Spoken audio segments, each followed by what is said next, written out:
우리가 인생을 살아가면서 뜻하지 않는 고난을 당할 때가 있습니다.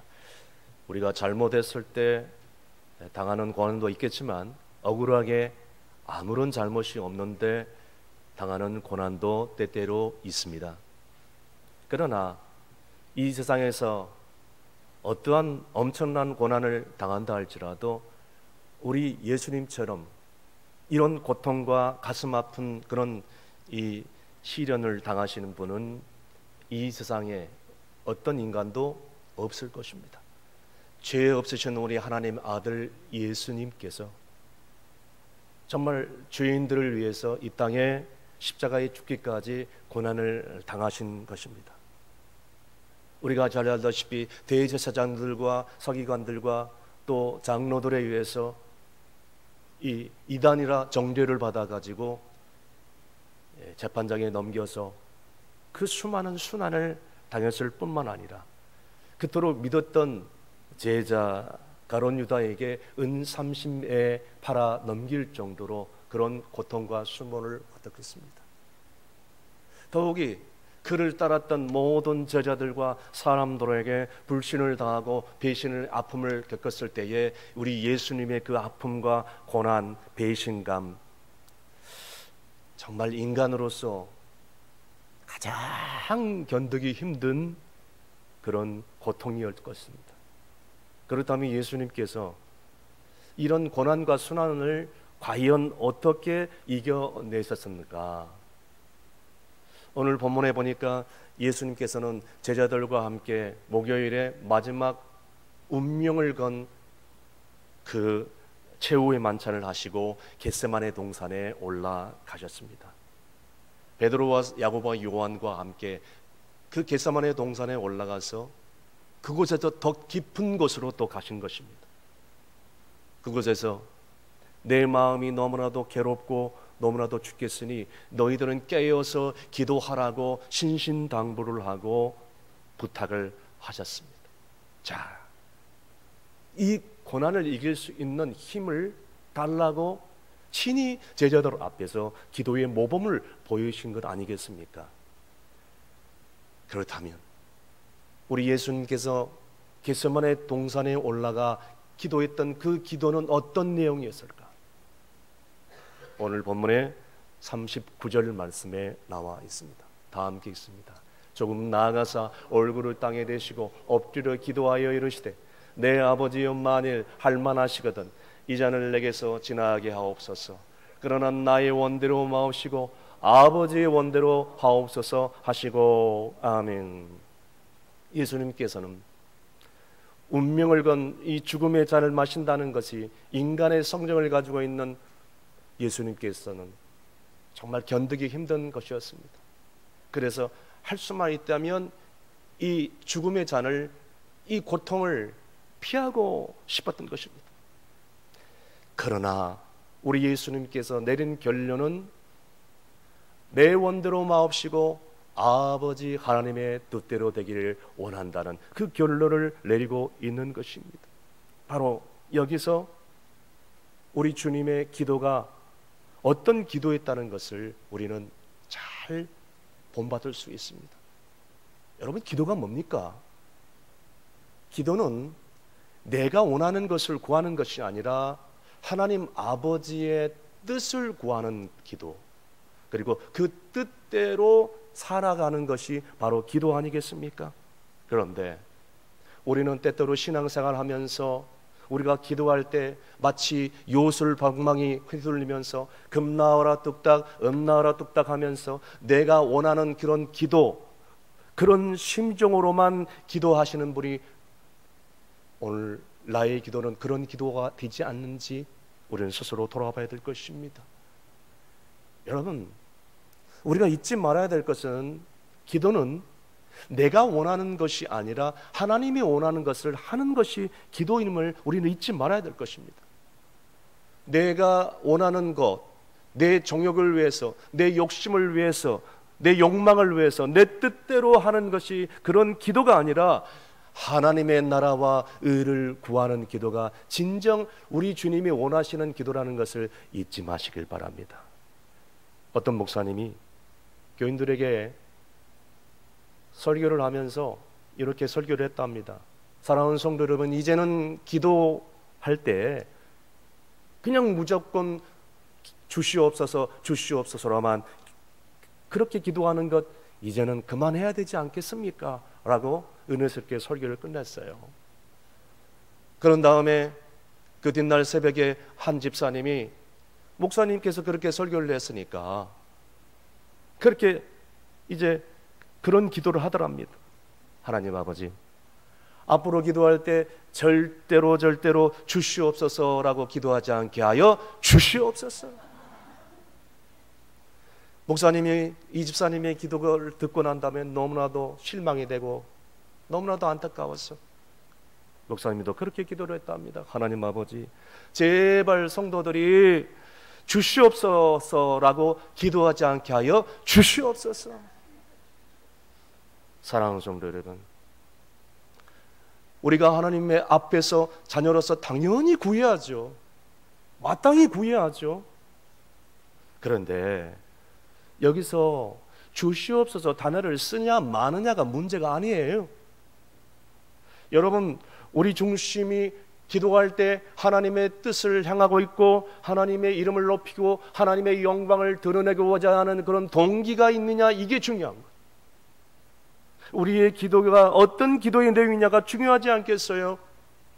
그래서 마태복음 6장 33절에 성경은 약속을 하고 있습니다.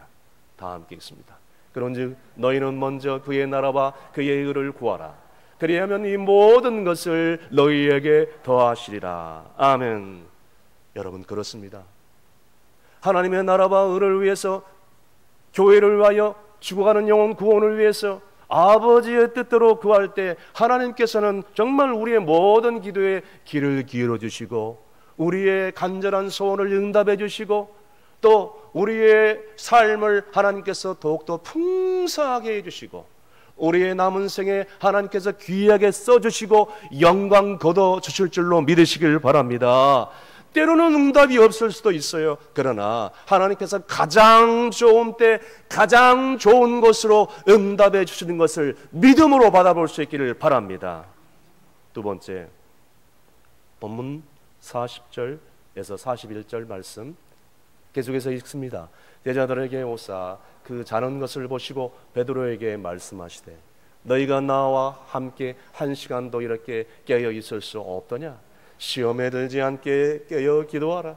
마음에는 원이로되 육신이 약하도다 하시고. 아멘.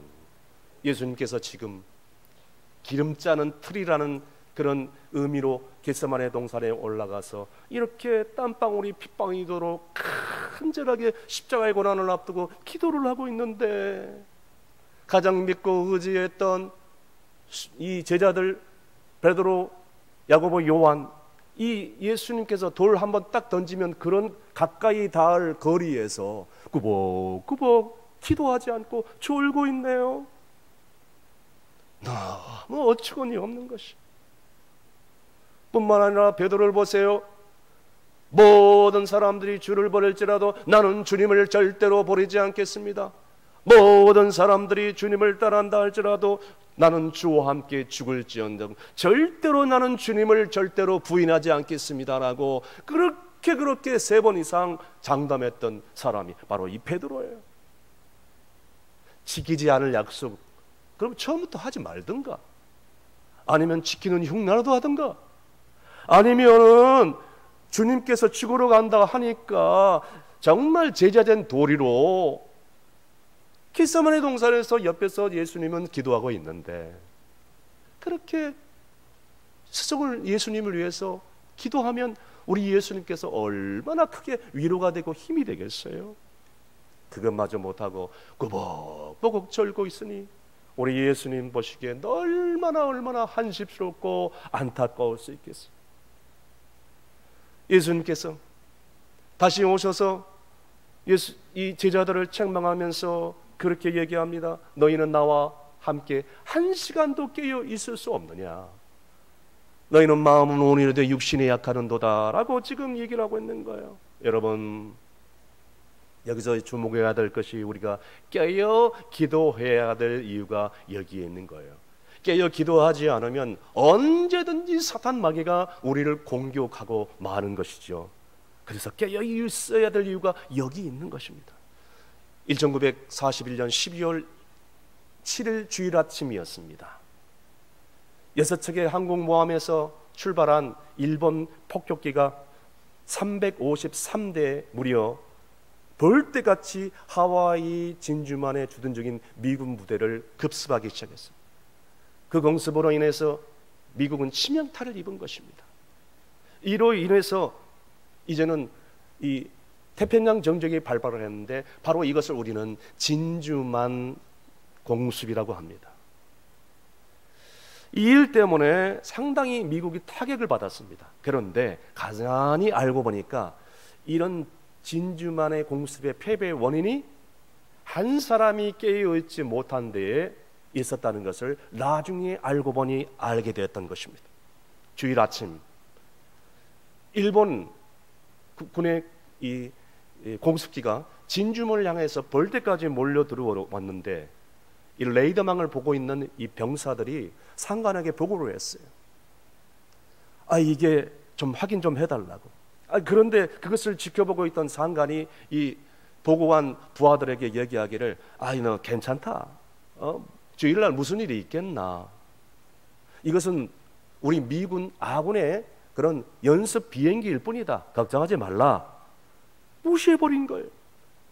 결국에 이 일이 있은 후 정확하게 55분 뒤에 진주만은 하늘에서 폭탄이 비오듯이 쏟아지듯이 쏟아지고 마는데 이 공습으로 인해서 미군 55척의 군함이 전복되고 18척의 함선이 침몰되고 180대의 비행기가 파괴되고 무려 미군은 2,300명의 사상자가 나오게 됩니다. 사랑하는 성도 여러분, 부주간정의 충성교회 담임 목회를 하면서 처음에 부임하면서 지금까지 계속 줄곧 기도를 강조했던 이유가 바로 여기에 있는 것입니다. 여러분, 우리가 깨어 기도하지 않으면 사탄 마귀는 우리 가정을 집어삼키고 또 우리 교회를 집어삼키고 다음 세대를 집어삼켜버리고 나라와 민족을 집어삼켜버리고 달려들기 때문에 우리는 깨어 기도할 이유가 여기에 있는 것이에요.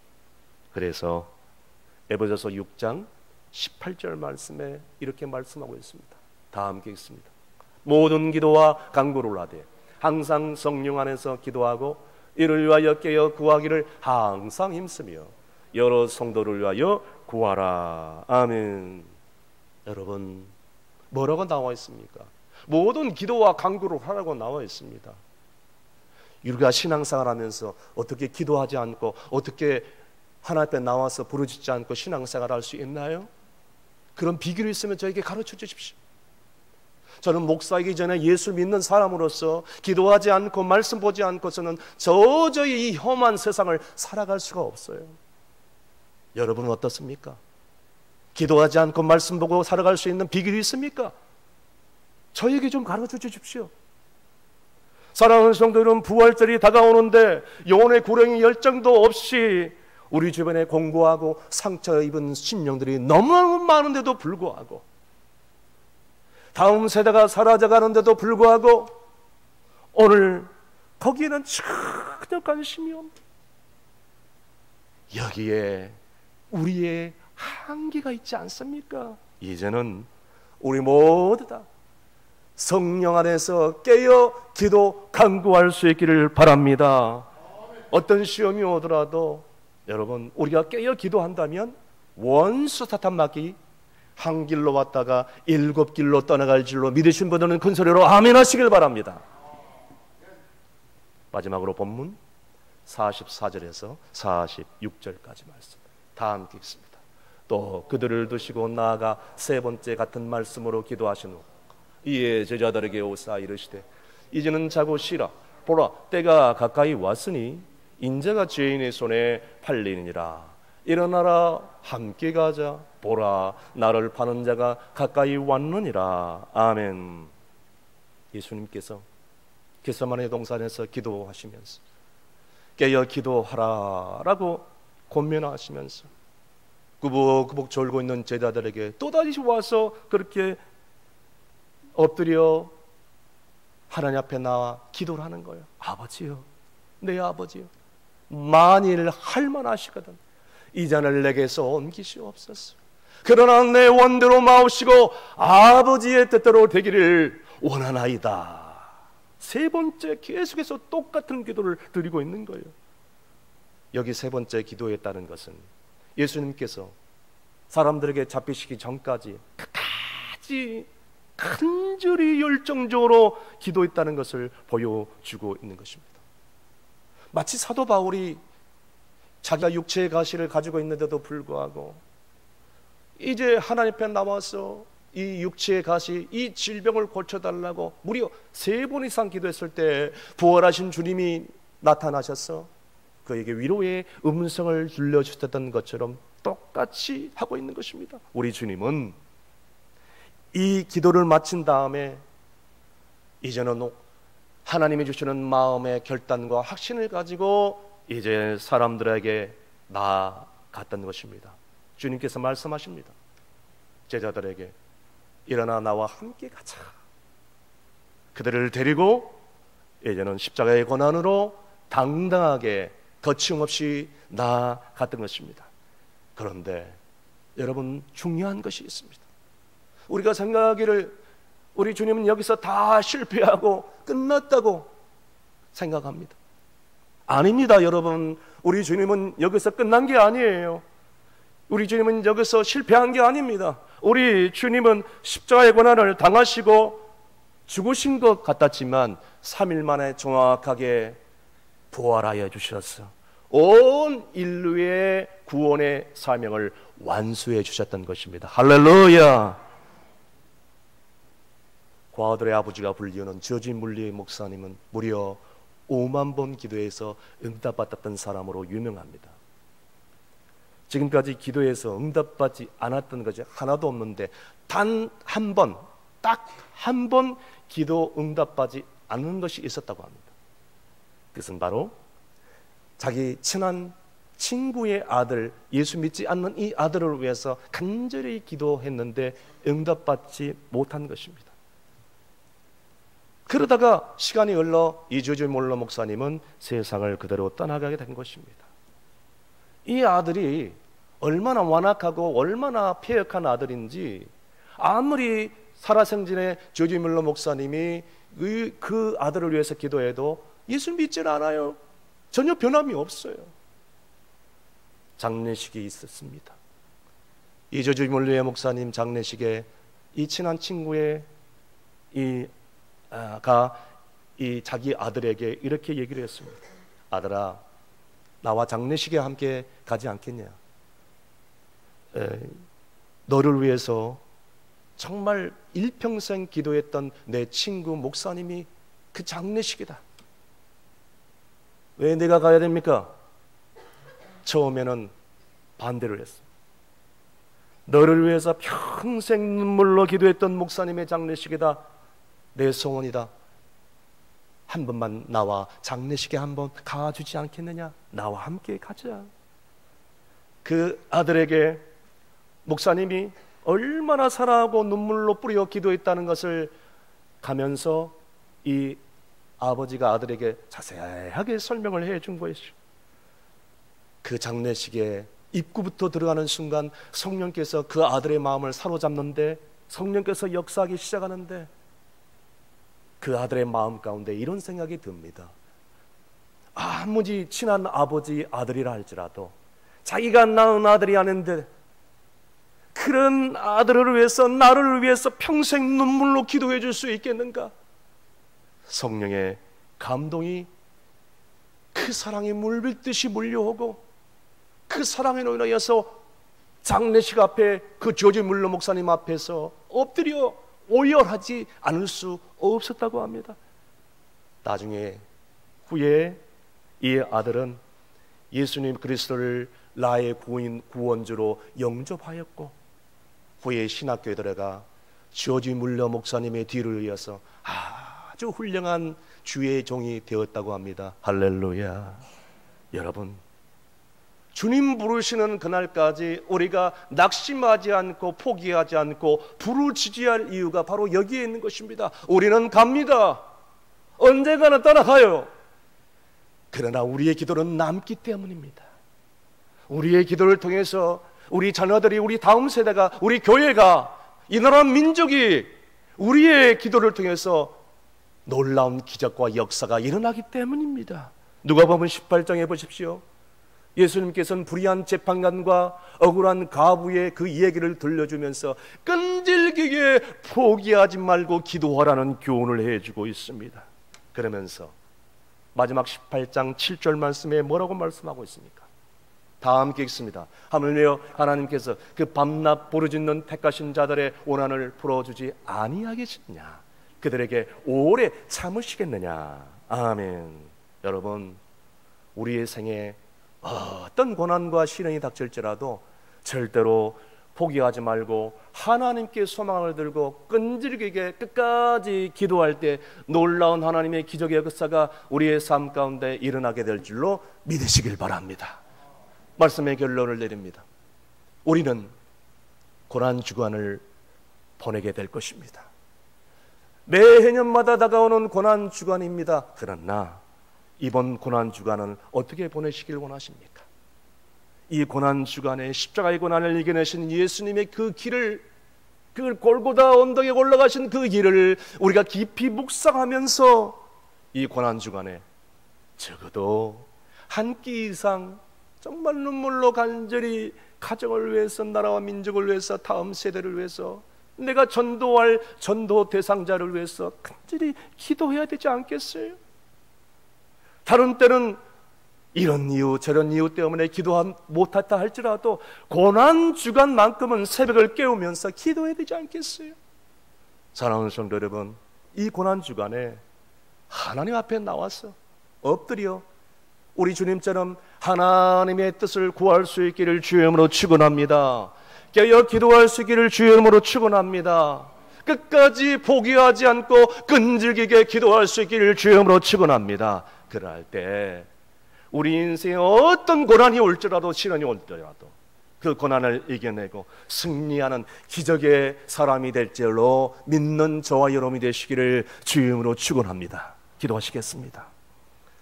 십자가를 지시기 전에 겟세마네 동산에 오르신 우리 주님, 우리가 인생을 살아가는 가운데 너무 힘들고 고통스러운 순간이 많이 있습니다. 그러나 하나님은 분명히 살아계시고 우리 주님을 믿고 우리가 마지막까지 하나님께 소망을 두고 기도할 때 하나님께서는 반드시 가장 좋은 때에 가장 좋은 것으로 응답해 주실 줄로 믿습니다. 우리가 서로 합심하여 기도할 때 우리 모두가 어떤 고난도 이겨내며 기적의 역사를 이루며 하나님의 영광을 드러내며 살아갈 수 있도록 도와주옵소서. 돌아오는 부활주일에 전도 대상자들 꼭 한 사람 이상씩 손잡고 이 빈자를 채워 하나님의 영광을 드러내게 도와주옵소서. 예수님의 이름으로 기도합나이다. 아멘.